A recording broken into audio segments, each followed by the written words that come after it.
Muy buenas tardes, jóvenes. Continuando con nuestras clases, vamos a ver hoy algo muy importante, que es el examen físico del sistema nervioso.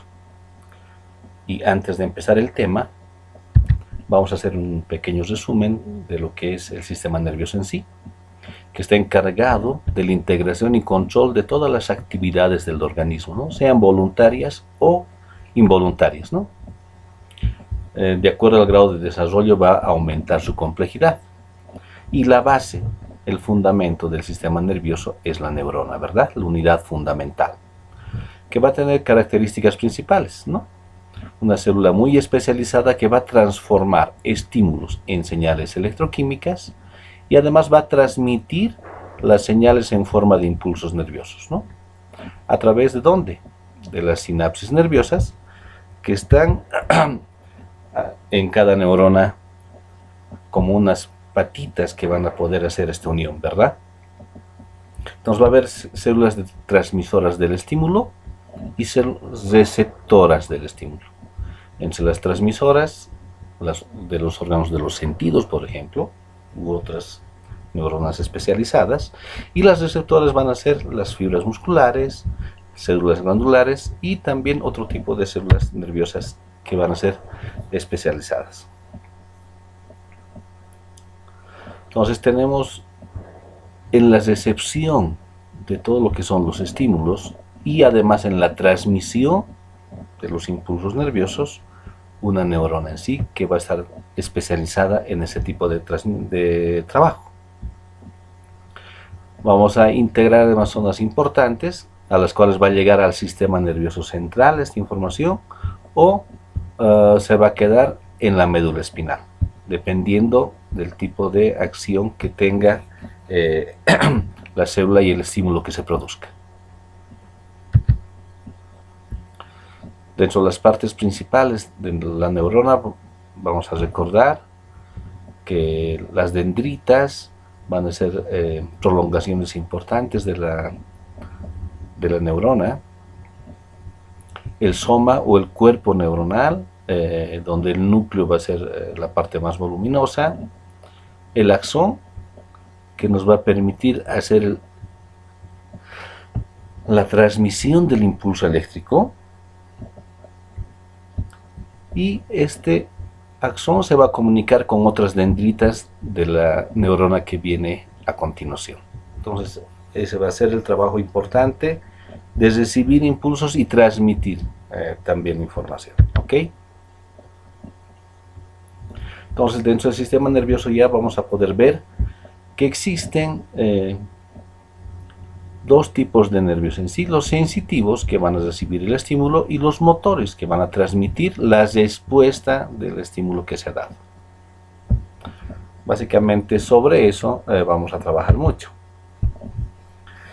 Y también vamos a aprender a reconocer que por su forma va a haber neuronas que van a ser unipolares, bipolares, multipolares, y por su función sensitivas o aferentes cuando transmiten el impulso nervioso desde los sentidos, ¿no?, al sistema nervioso central, encéfalo y médula. Las intercalares, que van a ser como que una conexión entre las neuronas sensitivas, y las motores o eferentes, que van a transmitir respuestas a músculos o glándulas, ¿no? Entonces esta va a ser la respuesta motora de un estímulo que yo pueda tener a nivel aferente. Entonces está representada aquí esa imagen. Tengo el estímulo, viaja el estímulo y vuelve como respuesta motora en el movimiento que va a producir este golpe con el martillo de reflejos. Tenemos también algo que va a ayudar a mejorar la conducción nerviosa, que en sí es la mielina. Cuando un nervio está cubierto por mielina, la conducción nerviosa siempre va a ser más rápida. Entonces tenemos acá una imagen que nos va a mostrar lo importante que es todo este proceso y la respuesta, cuando es más lenta y cuando es más rápida. Dentro de los receptores nerviosos vamos a ver que hay receptores internos y receptores externos, ¿no? Entonces, los internos obviamente van a estar dentro de lo que es la parte involuntaria, dándonos respuesta a algunos cambios que pueda haber internamente. Y los externos en relación a todo el estímulo que percibe nuestro cuerpo.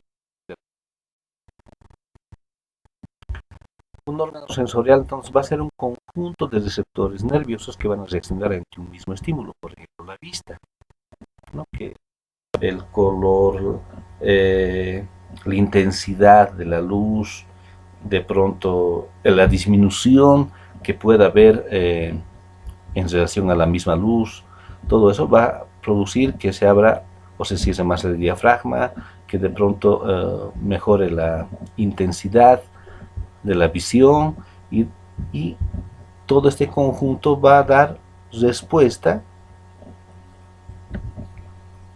al estímulo que estás recibiendo. Igual pasa con el oído, el gusto y el tacto también. Vamos a tener fotorreceptores especializados, por ejemplo, que van a detectar los cambios de luz, longitud de onda, receptores nerviosos químicos que van a detectar la variación de las sustancias, por ejemplo, el gusto, el olfato, este sistema quimioreceptores que también se altera con esta enfermedad que ha venido en ese tiempo, que es el coronavirus, ¿verdad? Los termorreceptores que van a detectar la variación de la temperatura, como dice su nombre, los mecanorreceptores que van a ser estímulos mecánicos como presión, movimiento, equilibrio también, y los nociceptores que van a estar en relación a la energía mecánica, ¿no? Como son los receptores de dolor cuando uno siente mucha presión en este caso. El impulso nervioso además está constituido de una forma de señal electroquímica, ¿no? Donde va a haber un equilibrio entre lo que es el sodio que está externamente y el sodio que está internamente, que también es llamada bomba de sodio y de potasio. Cuando a nivel de la conducción nerviosa va habiendo esta despolarización también, que se llama en este tipo de transmisión nerviosa. Entonces vemos en una situación basal, en reposo, cómo se encuentra la neurona con mayor concentración de sodio a nivel externo. Pero cuando ocurre el estímulo nervioso, entonces también llega la etapa de despolarización, ¿verdad?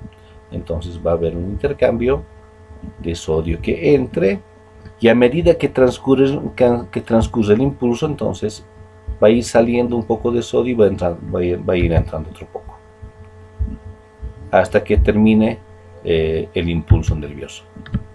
Y esta es la imagen que les decía hace un momento, que nos va a permitir entender que cuando hay mielina que va a cubrir el nervio en sí, entonces estos pequeños saltos que va a haber va a hacer que la conducción nerviosa sea más rápida. ¿Ok?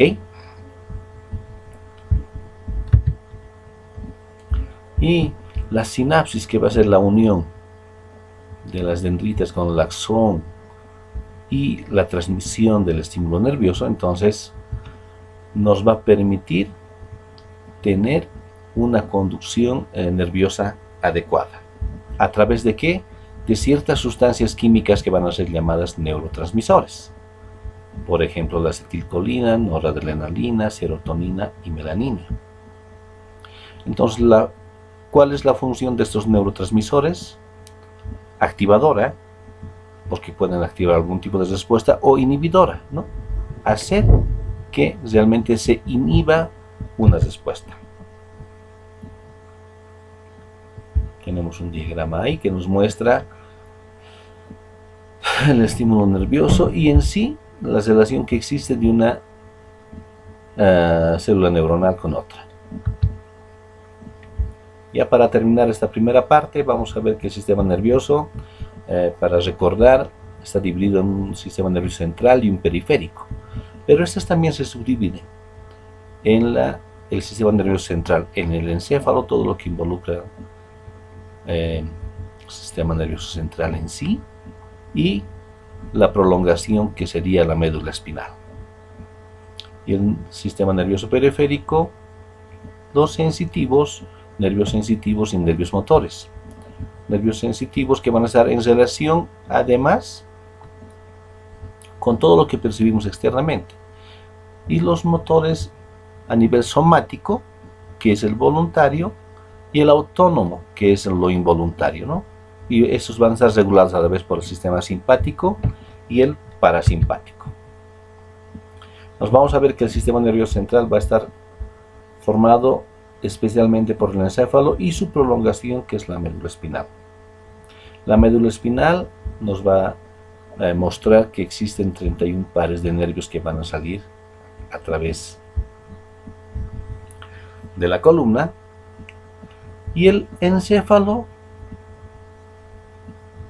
que es el inicio de lo que es el sistema nervioso central, va a estar compuesto por el cerebro, toda su sustancia gris y blanca, el cerebelo, que va a estar a cargo de la coordinación de los movimientos, y el bulbo raquídeo, que va a estar a cargo de la respiración y del ritmo cardíaco. También podemos ver el tálamo, hipotálamo e hipófisis, dependiendo del estudio que podamos hacer. Entonces, una vez que hemos recordado rápidamente todo lo que involucra el sistema nervioso central y periférico,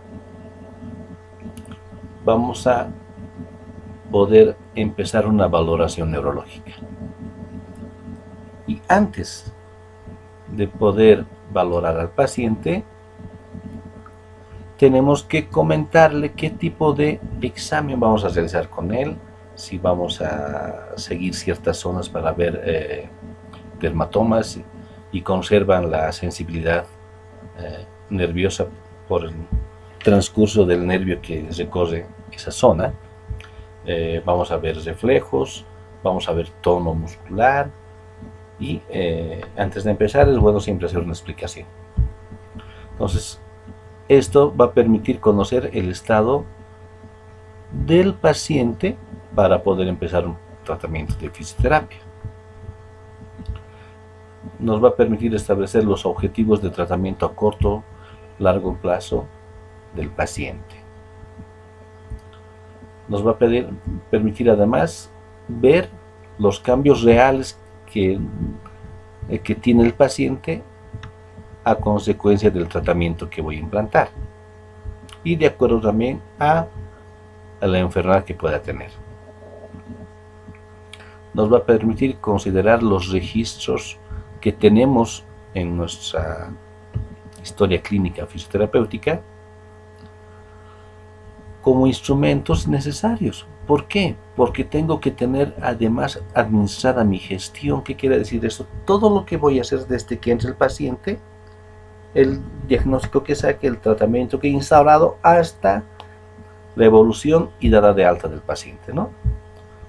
Tiene que ser por eso todo bien registrado, porque en un momento puede constituirse en un documento legal. Además, no ser como que mencionados en una falta de ética también. Entonces, nosotros como fisioterapeutas debemos recoger la información, toda la que sea posible, ordenarla, dirigirla y hacer de la misma manera un arma para el tratamiento, porque cuanto más datos tenga, obviamente un diagnóstico mejor voy a obtener. ¿Para qué? Para la mejoría y evolución del paciente de acuerdo a la patología que tiene, ¿ok? Entonces, esto también va a estar en base a una prescripción médica verbal o escrita. Ideal que sea escrita. Puede haber un diagnóstico por teléfono, ¿verdad? Pero hay que solicitar además una remisión del paciente de forma escrita para valores legales, como les explicábamos antes. y poder empezar también nuestra historia clínica de la mejor manera posible. Ahora, si trabajas de manera independiente o estás en un centro donde tú eres el primer contacto con el paciente, como en una posta sanitaria, algo así, entonces tienes que sacar tu propio diagnóstico cinético funcional y en base a eso hacer un tratamiento. No esperes siempre que haya un médico que te haga la remisión del paciente. Por eso hay que estar capacitado para todo esto. Entonces tenemos que ser objetivos. ¿Por qué? Porque si yo hago una historia clínica bien hecha, le va a permitir a otro colega continuar el tratamiento, porque puede que se vaya a otra ciudad, vuelva a su seguro, le queda otro consultorio más cerca a su casa. Entonces tenemos que tener una historia clínica bien hecha para que el que continúe el tratamiento entonces pueda ahorrarse un tiempo de tomar tantos datos y continuar lo que tú has ido haciendo, ¿no? Entonces el diagnóstico que puedas poner para ese paciente va a ser muy importante, y el tratamiento que puedas instaurar también. Que tenemos que tener además destreza profesional en la valoración. ¿Y cómo adquiero esa destreza? Con práctica. Cuantos más historias clínicas haga, más diagnósticos pueda yo obtener en relación a los datos que he recibido del paciente, entonces voy a poder también plantear un mejor tratamiento. ¿Ok? Entonces, para eso, además de la práctica, tengo que tener conocimiento, ¿no?, de las funciones normales para detectar déficits, en este caso, del sistema nervioso central o periférico, y además sobre la marcha normal y la postura del paciente, ¿no? Esto nos va a permitir tratar al paciente de manera más individualizada, para no usar un protocolo ya hecho de otro paciente y pensemos que es lo mismo. Es mejor individualizar, es la mejor manera de poder trabajar, porque cada ser humano es un mundo diferente y respondemos de diferente manera también a cualquier estímulo, ¿ok? Tengo que ser siempre muy buen observador, utilizar siempre protocolos fiables y validables. Vamos a hablar en la próxima video clase grabada sobre la fisioterapia basada en la evidencia. Entonces es muy importante. Si no tienes conocimiento de una enfermedad y buscas información en internet, tienes que saber qué tipo de información obtener, que sea fiable y validable además, ¿ok? Entonces, si hago mi evaluación ya en el paciente, tiene que ser primero objetiva, porque voy a ver, va a ser la inspección. Además tengo que hacer comparativo, especialmente si es de miembros contralaterales, para ver si hay simetría sistemática en relación a cómo voy a hacer. Voy a empezar en una zona y voy a terminar en la otra, y no me voy a ir aleatoriamente de un lado para el otro. Tengo que tener un orden lógico y secuencial. Entonces, lo que veíamos hace un momento ya, explicado ya de manera adecuada, como un criterio de actuación en la valoración, ¿no? Comparativo. ¿Por qué tiene que ser comparativo, no? Para comparar resultados con distintas evaluaciones. Si puedo hacer una evaluación primero de miembros y hago contralateral, está bien, pero además puedo comparar con un tratamiento que ya ha recibido este paciente y ver si yo puedo implantar otro y ver cuán mejor va en relación a lo que ya estaba planteado también, por ejemplo. Simetrías, para ver diferencias entre el lado sano y el lado afectado, si se puede hacer contralateralmente. Sistemática, en las mismas circunstancias, ¿no? Las condiciones deben ser las mismas para conseguir un diagnóstico más fiable. Entonces, si a mi paciente siempre lo he ido viendo en su evaluación en reposo, pero después viene para su evaluación después de un partido, después de haber trabajado mucho, puede que haya algunos cambios que me hagan dudar del plan de tratamiento que he ido proponiendo al principio. Entonces también esta es la otra manera de ser sistemático y secuencial, siguiendo un mismo patrón de actuación, ¿verdad? Entonces el orden debe ser siempre lógico, para no tener que cambiar tantas veces la posición del paciente, ¿no? Para no hacerle dar la vuelta una y otra vez en relación al examen o a la evaluación que voy a hacer en mi paciente. Otra cosa importante en lo que es el sistema nervioso también va a ser el examen de los reflejos osteotendinosos, ¿no? Un reflejo va a ser la respuesta motora involuntaria ante un estímulo externo, no controlada desde el sistema nervioso central. Es un estímulo captado por receptores que viajan al sistema nervioso central por fibras aferentes y se produce una respuesta motriz, que va a ser una contracción de forma automática. Usamos los reflejos para comprobar alteraciones en la sensibilidad, en la movilidad y de la localización neurológica, y de estas vamos a ver que hay tres tipos. Los polisinápticos, que van a ser cutáneos o superficiales, los monosinápticos profundos o tendinosos, los reflejos osteotendinosos, y los posturales, ¿ok? Vamos a ver dentro de los reflejos a tomar en cuenta, dentro de los monosinápticos, dónde los tomo y qué raíz nerviosa estoy estudiando en ese caso, ¿ok?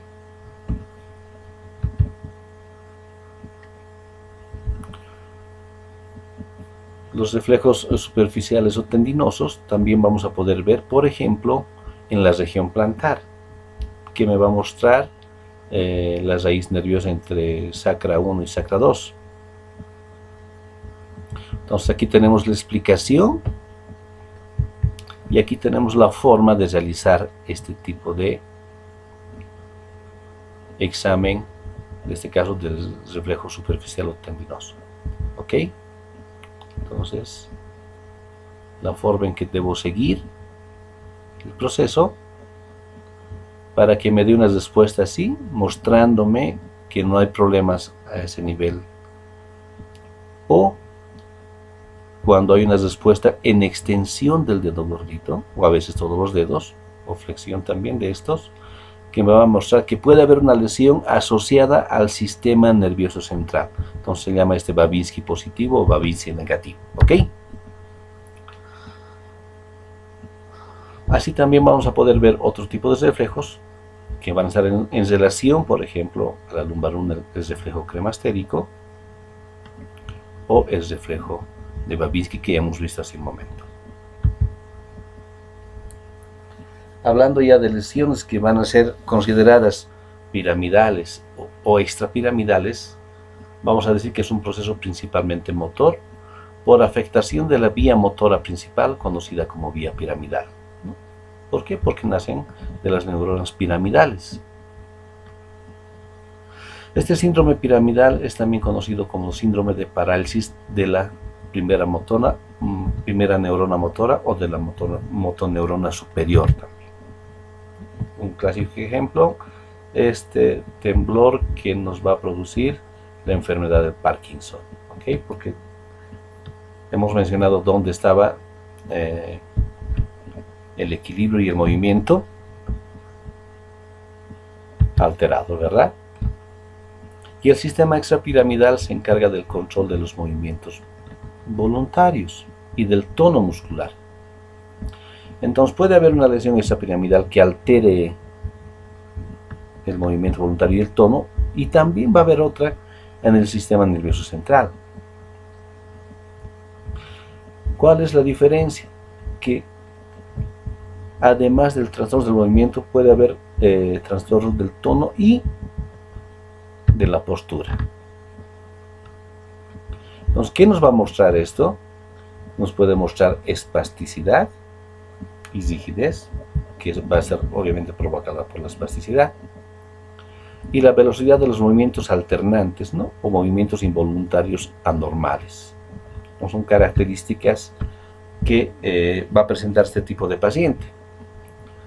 Puede estar provocada por un impulso incontrolable como los tics, la acaticia, síndrome de las piernas inquietas, ¿no? Que son movimientos, la acaticia son movimientos involuntarios más extensos que los tics, que son más pequeños. ¿Okay? Entonces, movimientos anormales iniciados sin un conocimiento consciente. Entonces la persona empieza a temblar, como en el Parkinson, distonías, corea, balismo, que son asociados a movimientos más grandes o más pequeños también involuntarios, mioclonía, asterixis y discinesias tardías, ¿no? Movimiento que va a tardar en llegar a la conclusión de su movimiento normal. Entonces, todas estas palabras que ustedes quizás ya las conocen, o puede que no, las vamos a reflejar en una tarea para la próxima clase, ¿ok? Entonces, ustedes van a ver este video entre hoy y el día miércoles.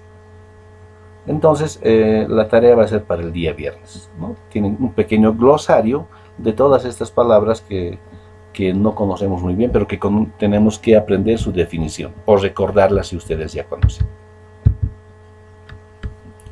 Entonces tenemos también alteraciones extrapiramidales de la marcha, como por ejemplo la marcha parkinsoniana o la marcha distónica y coreica. También tenemos lesiones del síndrome piramidal. Entonces, en su recorrido, en algún momento ha habido una lesión que va a producir cierto tipo de alteraciones, ¿no? Cambios de la actitud, por ejemplo, en la postura de la persona y el movimiento que pueda reflejar. En este caso, vamos a hablar de unos signos característicos que va a presentar un paciente con hemiplegia. Entonces va a haber un brazo aducido, pronación de antebrazo, flexión sobre el brazo y dedos flexionados, ¿no? El miembro inferior extendido y pie extendido con rotación interna. Su marcha va a ser llamada la del segador en hoz o de guadaña, depende del libro que ustedes puedan leer. Y además puede presentar una parálisis o paresia facio-brachiocrural. Entonces, a nivel facial va a haber una simetría, una parálisis facial, a nivel del miembro superior y a nivel del miembro inferior, ¿no? Puede ser hemiplegia o hemiparesia, dependiendo del lado afectado, derecha o izquierda. Puede presentar en un momento hipotrofia por desuso, pero después esto va a cambiar a una hipertonía que se va a complicar con una espasticidad. Y si eso no se logra manejar correctamente, entonces el paciente va a tener muchas limitaciones. Y dependiendo de cuán grave ha sido la lesión, este paciente puede llegar a tener algún tipo de movimiento involuntario todavía, o quedarse con una espasticidad bien controlada, o que le impida hacer algunas acciones, ¿no? Mucho depende del tiempo en que pase, y el tratamiento, cuanto más precoz sea de fisioterapia, va a ser mucho mejor. Puede presentar también de hiperreflexia profunda, o puede perderse también algún tipo de reflejo, y aumentar movimientos anormales cuando termina un movimiento voluntario o que logremos que realice la persona. Entonces el clonus va a ser un tipo de movimiento involuntario al final de completar un rango articular, ¿ok? Y para terminar ya los síndromes de lesión de nervios periféricos, ¿no? Que van a comprometer funciones motoras, tonotrofismo y motricidad, además sensitivas, ¿no? Superficial y profunda, y puede alterar también la parte neurovegetativa. Entonces podemos tomar como ejemplo, dice, una polineuropatía, que puede estar presentada, por ejemplo, por un virus, ¿ok? El Guillain-Barré, por ejemplo, ¿no? Que va a comprometer la mielina que cubre ciertos tramos de nervios, que cuanto menos mielina tenga ese recorrido, entonces va a tardar más en realizar un movimiento normal del paciente. Y como va a tardar más y va a haber menos movimiento, entonces va a bajar el tono, va a bajar el trofismo, va a bajar la respuesta motora y puede ser además que empiece en el tronco y se haga a nivel de los miembros superiores e inferiores también. Lamentablemente de esa manera se puede ver esa enfermedad. Y si toma músculos respiratorios ya es muy complicado, ¿no? Entonces hay que ir trabajando sobre todo esto con el estímulo del movimiento y esperar que el cuerpo vaya reparando también la mielina correspondiente.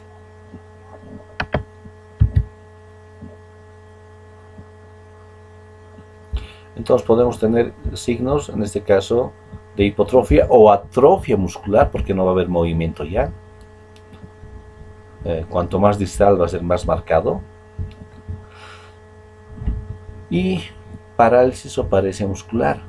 Y obviamente los reflejos también van a estar muy disminuidos. Tenemos otro tipo de alteraciones también que se pueden presentar como hipo o anestesia, ¿no? A nivel superficial, táctil, térmica. Por eso hemos hablado hace un momento del recordatorio a nivel del sistema nervioso. Y algún tipo de alteración profunda como las palestesias, batiestesias o varestesias. Trastornos neurovegetativos como la pérdida de la sudoración o la diaforesis. Trastornos en la marcha, claro que va a haber. Entonces tiene que haber un electromiograma que nos muestre además la velocidad de conducción nerviosa para ver signos de denervación, que hay zonas que realmente ya no tienen conducción nerviosa, o alteraciones de la velocidad de conducción nerviosa, en este caso por la falta de mielina, como hemos mencionado en el ejemplo. Entonces, estos síndromes extrapiramidales también pueden producirse por lesión de los núcleos basales, que están a este nivel, todas sus vías nerviosas de conexión, que van a producir trastornos del tono muscular y los movimientos automáticos asociados. Entonces, característica del síndrome parkinsoniano: signos, actitud de flexión involuntaria de tronco y extremidades y cuello, marcha a pequeños pasos o marcha festinante, también van a leer en algún libro, y temblor distal en reposo, ¿no? Se va a presentar hipertonía a nivel muscular, rigidez, el signo característico de la rueda dentada o caño de plomo, entonces que es que el movimiento va a ser como yendo por un engranaje, ¿no? No va a completar finamente el movimiento. Hipocinesia, que va a tardar en llegar a completar un rango articular, ¿no? O pobreza de movimientos. Además, la facies, su carita del paciente va a ser inexpresiva, ¿no? Donde hay reducción de los movimientos automáticos habituales. Y cialorrea va a presentar que vaya saliendo de su boquita del paciente mucha saliva, porque va a haber también una alteración de la deglución. Y la bradicinesia, que nos va a mostrar lentitud en los movimientos, ¿verdad? Seborrea cuando está muy sudoroso el paciente y cuando empieza a lagrimear constantemente. Podemos observar también en este tipo de lesiones los síndromes cerebelosos, que van a estar en relación con la alteración de la coordinación y precisión de los movimientos corporales. Se altera la regulación de la función de los músculos agonistas, sinergistas y antagonistas que participan en la estática o en los movimientos del cuerpo. Entonces nos pueden presentar un cambio de actitud. En este caso, por ejemplo, menciona con aumento de la base de sustentación, o sea, para poder mantener mejor el equilibrio, o marcha inestable, la marcha del ebrio, por ejemplo, ¿no? O marcha del borracho, también van a leer en otros libros. Y eso es en la estática. Y en la dinámica dismetría, ¿no? Entonces no va a poder hacer pruebas que nos van a poder ayudar a ver este tipo de problema, ¿no? El índice con la nariz, talón, rodilla, etc. O disinergias, ¿no? Descomposición del movimiento. Entonces no va a poder realizar un movimiento completo. Va a ser de manera inadecuada. Entonces también si le pregunto que algo y el paciente me responde con disartría, ¿no? Entonces de pronto no pronuncia correctamente o lo hace en una voz muy alta. Además de presentar también hipotonía muscular y nistagmus, ¿no? Entonces tenemos muchas palabras en este tipo, en esta clase que poder aprender o recordar. Entonces la tarea del glosario va a ser muy importante para tener en cuenta este tipo de terminología médica que se tiene que usar cuando se hace un examen del sistema nervioso, ¿ok? También puede haber un síndrome del cordón posterior, donde nos van a mostrar lesiones a nivel de los cordones posteriores de la médula espinal. Los signos pueden ser hipo o apalestesia, abiestesia, aberestasia, pérdida de la sensibilidad dolorosa visceral y ataxia, movimientos totalmente involuntarios, ¿ok? El signo de Romberg, cuando le quiero hacer le pido al paciente que haga algún movimiento con los ojos cerrados y no puede realizarlos. Para terminar, tengo también que realizar mis reflejos osteotendinosos. Hemos mostrado en una vista anterior cómo los puedo hacer, pero ahora cómo estos reflejos los voy a interpretar, que era una pregunta que hice al grupo anterior que expuso en una clase también donde mencionaron este tipo de examen. Entonces, ¿cómo yo sé que está dentro de un parámetro adecuado o está fuera de un rango normal, ¿no? La hiposreflexia la voy a reflejar en 0 o ausente cuando no hay respuesta al estímulo que voy a realizar. La hiposreflexia o puedo representar con un 1, que va a estar disminuido porque la respuesta, como dice el nombre, va a ser mínima. La respuesta normal, que ante el golpe haya una respuesta con un pequeño movimiento.